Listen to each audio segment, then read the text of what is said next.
Hello दोस्तों, स्वागत है आपके अपने यूट्यूब चैनल जीएमजी क्लासेस पे।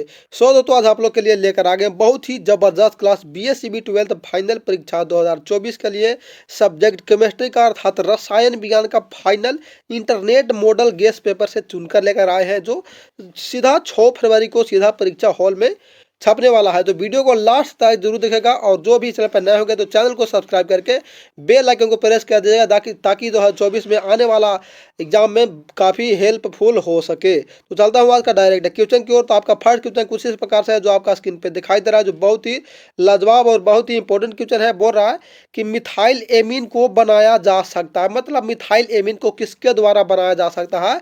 तो करेक्ट आंसर होगा दोस्तों हॉफमैन ब्रोमाइड अभिक्रिया के द्वारा क्या मिथाइल एमीन को बनाया जा सकता है। तो करेक्ट आंसर ऑप्शन बी हो जाएगा दोस्तों। देखिए, अब ऑप्शन देने की जरूरत नहीं है क्योंकि अब लास्ट समय चल रहा है, अंत समय चल रहा है, क्योंकि अंत भला तो सब भला, मात्र 1 से 1 महीना बच रहा है। तो आप डायरेक्ट क्वेश्चन की ओर चलते हैं ताकि कम समय में ज़्यादा क्वेश्चन हो सके।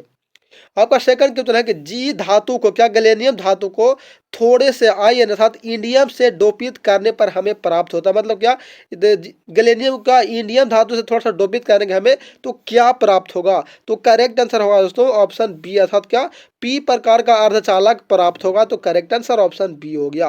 आगे चलते हैं आपका अगला क्वेश्चन पे। तीसरा क्वेश्चन बता रहा दोस्तों कि NaCl के 58.5 ग्राम में एका कोशिकाओं की संख्या लगभग कितना होता है। तो करेक्ट आंसर होगा दोस्तों ऑप्शन सी था क्या 1.5 गुना 10 टू द पावर कितना 23 होता है, समझे। तो करेक्ट आंसर ऑप्शन सी हो गया। आगे चलते हैं आपका अगला क्वेश्चन पे। आपका चौथा क्वेश्चन पे जो बहुत ही लाजवाब एंड MVVI है। अगर ऐसा क्वेश्चन आप लोग को पता नहीं है तो समझिए कि अभी आप लोग अच्छे तरह से तैयारी नहीं किया है, क्योंकि ऐसा ऐसा इजी क्वेश्चन सभी को याद होना चाहिए।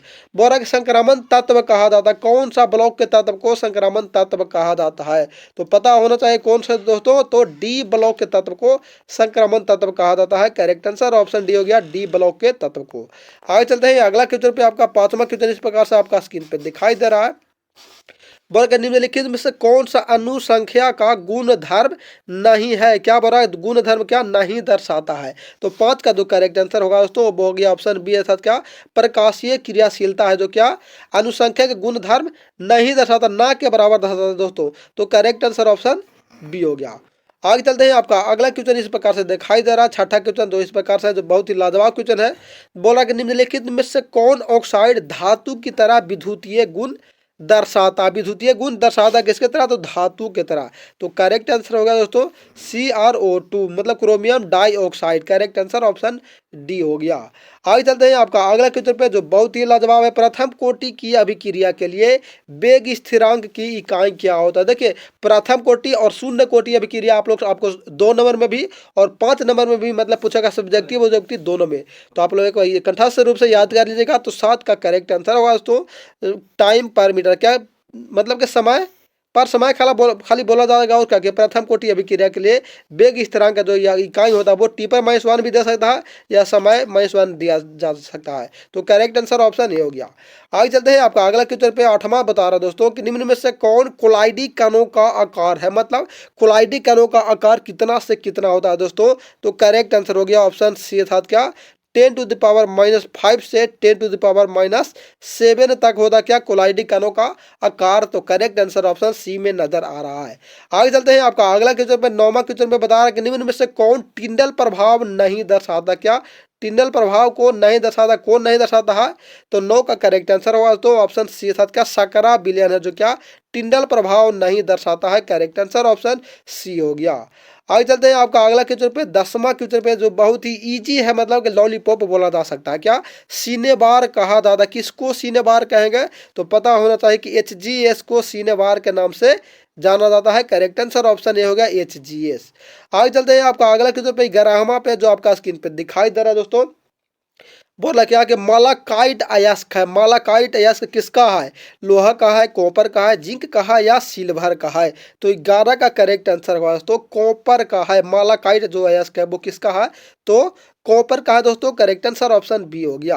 आगे चलते हैं आपका अगला क्वेश्चन पे धीरे धीरे कदमों से बढ़ते हुए। 12 में बोरा दोस्तों क्या बोरा, थोड़ा सा छोटा करते हैं ताकि आप लोग का सही से दिखाई दे। बोरा कि एल्यूमिनियम का अयस्क है, एल्यूमिनियम का अयस्क कौन है दोस्तों। ऑप्शन ए में बता रहा है बॉक्साइड, बी में बोल रहा है हेमाटाइट, सी में बोल रहा है डोलोमाइट और डी में बोल रहा है इनमें से कोई नहीं। तो 12 का जो करेक्ट आंसर होगा दोस्तों वो हो गया ऑप्शन ए क्या बॉक्साइड। एल्यूमिनियम का यह कौन है तो बॉक्साइड है दोस्तों। करेक्ट आंसर ऑप्शन क्या हो गया तो ऑप्शन ए हो गया राइट आंसर। आगे चलते हैं आपका अगला क्वेश्चन पे 13वां क्वेश्चन पे। 13वां क्वेश्चन देखिए आपका स्क्रीन पे इस प्रकार से दिखाई दे रहा है। वर्ग निम्नलिखित में सबसे कम भास्मिक है क्या सबसे, यहाँ देखिए क्या बोल रहा है कि सबसे कम भास्मिक कौन है तो 13 का राइट आंसर हो गया ऑप्शन सी है क्या Ni3 है जो क्या सबसे कम भास्मिक है दोस्तों। करेक्ट है मतलब इन सभी ऑप्शनों के अनुसार Ni3 है जो सबसे कम भास्मिक है। आगे चलते हैं आपका अगला क्वेश्चन पे 14वां क्वेश्चन पे दोस्तों। 14वां बोल के निम्न में से कौन सा सबसे शक्तिशाली ऑक्सीकारक पदार्थ है क्या ऑक्सीकारक, अब कारक नहीं बल्कि ऑक्सीकारक पदार्थ बोल रहा है दोस्तों। तो 14 का राइट आंसर हो गया ऑप्शन बी का Cl2 मतलब क्लोरीन। क्लोरीन जो का सबसे शक्तिशाली ऑक्सीकारक पदार्थ के अंतर्गत आता है दोस्तों। चलिए आगे चलते हैं आपका अगला क्वेश्चन पे 15वां दोस्तों क्या बोल रहे कि चक्रीय मेटाफॉस्फोरिक अम्ल में पीओपी बंध की संख्या कितना होता है 2 होता है, 0 होता है, 3 होता है या 4 होता है। तो राइट आंसर हो गया दोस्तों 4 होता है। कितना चक्रीय मेटाफॉस्फोरिक ने बोला तो पीओपी देखिए इस तरह से पीओपी इस तरह से और इस तरह से भी पी हो गया समझा। इस नीचे वाला भी क्या हो गया पी हो गया। तो मतलब कुल कितना हो गया 1 2 3 4। इसलिए राइट आंसर होगा दोस्तों ऑप्शन डी में हम लोग का नजर आ रहा है। चलिए आगे चलते हैं आपका अगला क्वेश्चन पे 16वां क्वेश्चन बोल के जल में रंगहीन कौन होता है जल में रंगहीन कौन होता है दोस्तों। तो 16 का करेक्ट आंसर हो गया ऑप्शन डी का SC3 अस्कैरियम प्लस 3 क्या होता है जो जल में रंगहीन दिखाई देता है। करेक्ट आंसर ऑप्शन डी हो गया दोस्तों। चलिए आगे चलते हैं आपका अगला क्वेश्चन देखिए अभी लास्ट में आप लोग का झांसा बहुत दिया जा रहा होगा कि मात्र 200 दें 300 दें 400 दें में एडमिशन लें और 400 450 500 नंबर लाएं। तो ऐसा झांसा में आप लोग नहीं पड़ेगा कभी। आगे देखिए 17 पे कि निम्न में से कौन एक प्रथम संक्रमण श्रेणी का तत्व नहीं है क्या तत्व नहीं है सो पूछ रहा दोस्तों। तो 17 का जो करेक्ट आंसर हो गया वो हो गया ऑप्शन सी क्या मैग्नीशियम। मैग्नीशियम Mg जो होता है दोस्तों क्या Mg मैग्नीशियम जो होता है जो क्या प्रथम संक्रमण श्रेणी का तत्व नहीं माना जाता है। तो करेक्ट आंसर ऑप्शन सी हो गया। आगे चलते हैं आपका अगला क्वेश्चन पे देखिए पैसा कम माल ज़्यादा मतलब टाइम कम और क्वेश्चन ज़्यादा मात्र 5 से 6 मिनट में हम लोग पूरा क्वेश्चनों को देख पाए। आगे देखिए 18 में कौन अधिकतम अयुग्मित इलेक्ट्रॉन वाला होता है क्या अधिकतम अयुग्मित इलेक्ट्रॉन वाला कौन होता है दोस्तों। तो Fe3 फेरस होता है जो क्या अधिकतम अयुग्मित इलेक्ट्रॉन प्रदर्शित करता है। राइट आंसर ऑप्शन बी हो जाएगा। आगे चलते हैं आपका अगला क्वेश्चन पे 19वां क्वेश्चन क्या पड़ा दोस्तों कि K3CrOX होल थ्राइस में Cr मतलब क्रोमियम का उप संयोजक संख्या कितना हो क्रोमियम का पूछ रहा हूँ दोस्तों। तो बता दो क्रोमियम का कितना हो गया तो 3 × 2 अर्थात कितना हो गया 6 हो गया। तो राइट आंसर ऑप्शन ए में नजर आ रहा है मतलब क्रोमियम का जो उप संयोजक संख्या हो जाएगा वो हो जाएगा 6 हो गया दोस्तों। चलिए आगे चलते हैं आपका अगला क्वेश्चन पे 20 पे बोरा के सामान्य सूत्र CnH2n+2 वाले यौगिक कौन है। तो इसको तो आप लोग ट्रिक से याद किया होंगे क्या जूटा हटा घटा मतलब +2 जूटा फिर हटा कुछ नहीं और फिर घटा -2 मतलब एल्केन एल्किन एल्काइन समझे। तो 20 का राइट आंसर क्या हो गया दोस्तों तो एल्केन हो गया जूटा हटा घटा मतलब जूट इसमें 2 जुट गया तो एल्केन हो गया और हट गया तो एल्केन एल्किन हो गया मतलब कुछ नहीं रहेगा और एल्काइन हो गया जो माइनस इसमें 2 हो गया उसको एल्काइन बोलेंगे। इसलिए इसको इसी को बोला जाता है जूटा हटा घटा एल्केन एल्किन एल्काइन। चलिए आगे चलते हैं 21 पे 21 में क्या होता है 21 और 22 एक के थ्रू देख लेते हैं ताकि छोटा क्वेश्चन दोनों बोल रहा है कि सांद्र H2SO4 से निर्जलीकरण करके निम्न एल्कोहल में 2 ब्यूटीन देता है मतलब कि क्या बोल रहा है कि निर्जलीकरण करके जो एल्कोहल में 2 ब्यूटीन देता है वो कौन है जो 2 ब्यूटीन देता है। तो राइट आंसर होगा दोस्तों ब्यूटेन 2 ऑल क्या ब्यूटेन 2 ऑल है जो क्या H2SO4 से निर्जलीकरण करके एल्कोहल में 2 ब्यूटीन प्रदान करता है। तो राइट आंसर ऑप्शन सी हो गया। आगे देखिए 22 पे C4H10O द्वारा कितने समावयवी ईथर प्रदर्शित करते हैं 3 करते हैं 2 करते हैं 4 या 5। तो 22 का राइट आंसर हो गया दोस्तों ऑप्शन सी साथ कितना 4 प्रदर्शित करते हैं क्या ईथर प्रदर्शित करते हैं C4H10O के द्वारा। चलिए आगे चलते हैं 23 पे 23 नंबर कौन सबसे प्रबल अम्ल है सबसे प्रबल अम्ल कौन है दोस्तों। तो राइट आंसर हो गया CH3CH2OH OH क्या सबसे प्रबल अम्ल माना जाता है। राइट आंसर ऑप्शन बी हो गया। आगे चलते हैं दोस्तों कितना 24 पे, 24 पे, 24 में है कि किस में अधिकतम अम्लीय शक्ति होता है, सबसे क्या अम्लीय शक्ति किस में सबसे अधिकतम होता है। तो राइट आंसर होगा तो पी नाइट्रोफिनॉल में, किसमें पी नाइट्रोफिनॉल में क्या अधिकतम अम्लीय शक्ति प्रदर्शित करता है। चलिए आगे चलते हैं, आपका अगला क्वेश्चन पे 25 पे, 25 और 26 दोनों एक ही दूरी हम लोग देख पाएंगे। बोल रहा है कि कैल्शियम एसीटेट एवं कैल्शियम फॉर्मेट के मिश्रण के आसवन द्वारा उत्पन्न होता है, मतलब उसके आसवन द्वारा क्या उत्पन्न होता है दोस्तों। तो राइट आंसर हो गया एस्टाइलडिहाइड उत्पन्न होता है। क्या एस्टाइलडिहाइड उत्पन्न होता है, राइट आंसर ऑप्शन बी हो गया दोस्तों। आगे चलते हैं 26 पे, 26 में बोल रहा था कि थाइमिन है, थाइमिन, थाइमिन क्या है दोस्तों। तो राइट आंसर होगा 3 मेथिल यूरेसिल। क्या 3 मेथिल यूरेसिल को थाइमिन बोला जाता है, राइट आंसर ऑप्शन सी हो जाएगा। आगे चलते हैं 27 पे, 27 में बोला दोस्तों कि क्रॉस संयुग्मन के साथ 3 बीमीय अणु किस में बांधते हैं। देखिए एकदम डायरेक्ट है, 6 फरवरी को एग्जाम हॉल में छपने वाला है, इसलिए आप लोग कंठस्थ रूप से इसको याद कर लेंगे। एंड सपोर्ट करिए, लाइक सब्सक्राइब एंड शेयर करना नहीं बोलेगा। आप लोग का लग रहा होगा ये तो न्यूज़ चैनल है, तो न्यूज़ चैनल क्या कर पाएंगे, लेकिन तो बता दूं कि न्यूज़ चैनल नहीं बल्कि मेरा ये सेकंड चैनल है। मेरा फर्स्ट चैनल का नाम है गुरु मस्ती GNMT, आप सर्च मार कर देख सकते हैं, या चैप्टर बाय चैप्टर उस पर बताया गया है, तो आप वहाँ जाकर देख सकते हैं। लेकिन कुछ टेक्निकल इशू की वजह से यूट्यूब के द्वारा बैन कर दिया गया है, इसलिए आप लोग GMG क्लासेस को फुल सपोर्ट करिए, लाइक सब्सक्राइब एंड शेयर करके, समझे। तो 27 का जो राइट आंसर होगा दोस्तों वो हो गया ऑप्शन बी हो जाता था। क्या बोला था कि क्रॉस संयुग्मन के साथ 3 बीमीय अणु किस में बनते हैं, तो थर्मोसेटिंग प्लास्टिक में बनते हैं, राइट आंसर ऑप्शन बी हो गया दोस्तों। चलिए आगे चलते हैं 28 पे, निम्न में कौन पॉलीएमाइड है। देखिए अभी क्या हो रहा है ना कि इंटरनेट मॉडल पेपर आया है, डायरेक्ट क्वेश्चन के मतलब कि फोटो खींचकर डायरेक्ट क्वेश्चन बता दिया जा रहा है, लेकिन वैसा नहीं, बल्कि तो उसमें भी जो इंपॉर्टेंट है, जो बार बार पूछा गया है, वो वाला क्वेश्चन हम हैंड से टाइपिंग करके ले रहे हैं, ताकि आप लोग का कोई भी दिक्कत नहीं हो।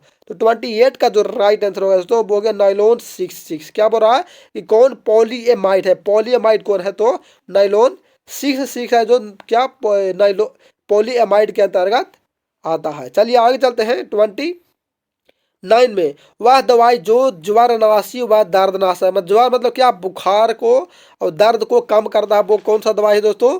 तो राइट आंसर क्या हो गया पैरा एसिटी, क्या लिखा गया पैरा एसिटी फिनोल, मतलब पैरासीटामोल बोला जाता है, तो राइट आंसर ऑप्शन डी हो गया। आगे चलते हैं दोस्तों 30 में, 30वां क्वेश्चन पे, 30वां क्वेश्चन बोल रहा कि एस्पिरिन है, मतलब एस्पिरिन क्या है। तो राइट आंसर होगा दोस्तों ऑप्शन ए साथ क्या एसिटिलीन सैलिसिलिक अम्ल को एस्पिरिन बोला जाता है, तो राइट आंसर ऑप्शन ये हो गया। चलिए आगे चलते हैं, अगला क्वेश्चन में 31 पे, 31 में बोला कि किसी रासायनिक अभिक्रिया का अधिकतम वेग होता है, मतलब किसी रासायनिक अभिक्रिया का अधिकतम वेग कितना होता है। तो करेक्ट आंसर हो गया 10⁻12 सेकंड। कितना 10⁻12 सेकंड होता है क्या किसी रासायनिक अभिक्रिया का अधिकतम वेग होता है। आगे चलते हैं 32 पे, 32 में बहुत ही इजी एंड लॉलीपॉप क्वेश्चन है। बोल रहा कि अपमार्जक को कहा जाता, क्या अपमार्जक को क्या कहा था, इसको बोलता कि भाषा में, देहाती भाषा में क्या बोला था, तो सर्फ बोला जाता है, समझे, क्या सर्फ बोला जाता है, जो मतलब कि कपड़ा साफ करने में काम दिया जाता है। तो यहाँ बोल रहा कि अपमार्जक को क्या कहा जाता है, तो राइट आंसर हो गया दोस्तों पृष्ठीय सक्रियन, क्या पृष्ठ सक्रियन बोला जाता है, राइट आंसर ऑप्शन हो गया पृष्ठ सक्रियन बोला जाता है। और बोलचाल की भाषा में क्या उसको बोलेंगे, तो सरफ बोलेंगे, सरफ। आगे देखिए बोल रहा है कि बल्बों में भरने हेतु उत्कृष्ट गैस है, मतलब बल्ब में कौन सा उत्कृष्ट गैस भरा जाता है।